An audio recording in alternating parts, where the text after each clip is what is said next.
कक्षा 12 से रिलेटेड है। इसमें जो बायो के मेन प्रश्न हैं उन पर बात की जाएगी। तो कह रहा है कि लिंग सहलग्न लक्षण को परिभाषित करिए। मनुष्य में लिंग सहलग्न वंशागति के द्वारा उत्पन्न 2 व्याधियों के नाम बताइए। तो मनुष्यों में कुछ आनुवंशिक लक्षणों के जीन लिंग गुणसूत्र से संबंधित होते हैं। इन लक्षणों को लिंग सहलग्न लक्षण कहते हैं, जैसे वर्णांधता तथा हीमोफीलिया।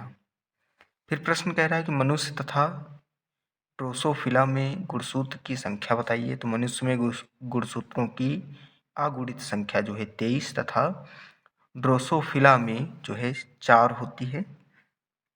द्विगुणित गुणसूत्र संख्या मनुष्य में 46 और ड्रोसोफिला में 8 होती है।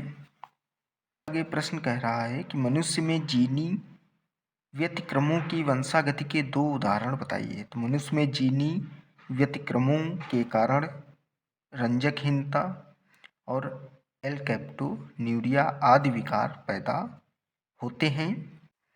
तो इसमें ये प्रश्न कह रहा है कि टर्नर संलक्षण वाले व्यक्तियों में कितने गुणसूत्र होते हैं, कुल कितने गुणसूत्र होते हैं। तो 23वें जोड़ी गुणसूत्र या लिंग गुणसूत्र के मोनोसोमिक होने के कारण 45 यानी 44 प्लस एक्स गुणसूत्र होते हैं। और क्लाइनफेल्टर सिंड्रोम लिंग गुणसूत्र की ट्राइसोमी के कारण बनता है। अतः गुणसूत्र संख्या 47 44 प्लस एक्स एक्स वाई होती है। फिर कुछ क्वेश्चन कह रहा है कि वंशागति का गुणसूत्र सिद्धांत किसने प्रतिपादित किया। तो वंशागति का गुणसूत्र सिद्धांत सटन और बोवेरी ने सन 1902 ईस्वी में प्रतिपादित किया। इसमें कह रहा है बैंक क्रॉस से क्या तात्पर्य है। F1 संतति का किसी भी जनक अर्थात शुद्ध प्रभावी या शुद्ध अप्रभावी जनक के संकरण बैंक क्रॉस कहलाते हैं या कहलाता है।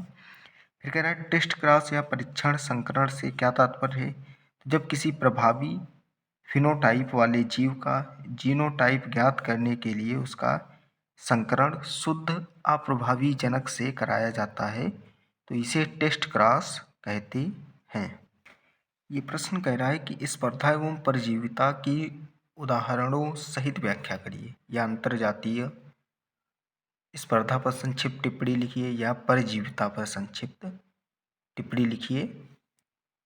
तो इसका आंसर हो जाएगा विभिन्न प्रजातियों के सदस्यों द्वारा सीमित आपूर्ति वाले संसाधनों जैसे खनिज, पोषक तत्व, जल व प्रकाश के ग्रहण करने हेतु हुई पारस्परिक क्रिया स्पर्धा कहलाती है।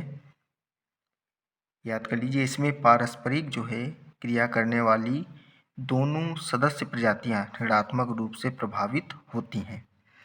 उदाहरण के लिए फसली पौधों व खरपतवार के बीच जल, खनिज, लवण, स्थान, प्रकाश आदि हेतु होने वाली प्रतिस्पर्धा।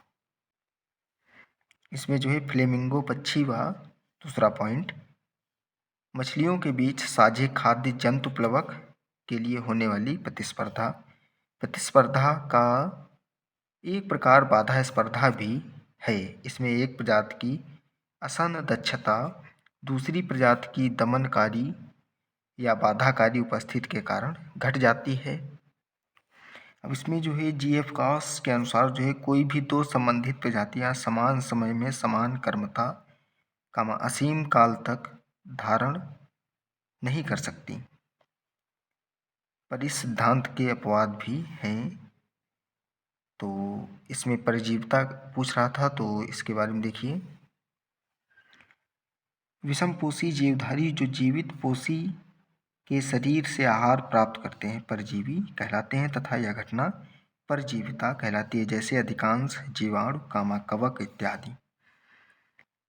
तो परजीवी अपना जीवन काल या उसका एक भाग पोषी के शरीर पर या उसके शरीर से में पूरा करते हैं, जैसे कसकटा व जूं। जूं कामा खटमल कामा मच्छर बाह्य परजीवी होते हैं। एस्केरिस अंतः परजीवी है। परजीवी जंतुओं में शरीर के अनेक तंत्र ह्रासित होते हैं। परजीवी जंतुओं में शरीर के अनेक तंत्र ह्रासित होते हैं तथा जीवन चक्र प्रायः जटिल होता है। उच्च पादपों में अमरबेल पूर्ण तना परजीवी कामा चंदन अपूर्ण जड़ परजीवी, विस्कम अपूर्ण तना परजीवी, रेफ्लेसिया जो है कामा औरोबेंकी पूर्ण जड़ परजीवी होते हैं।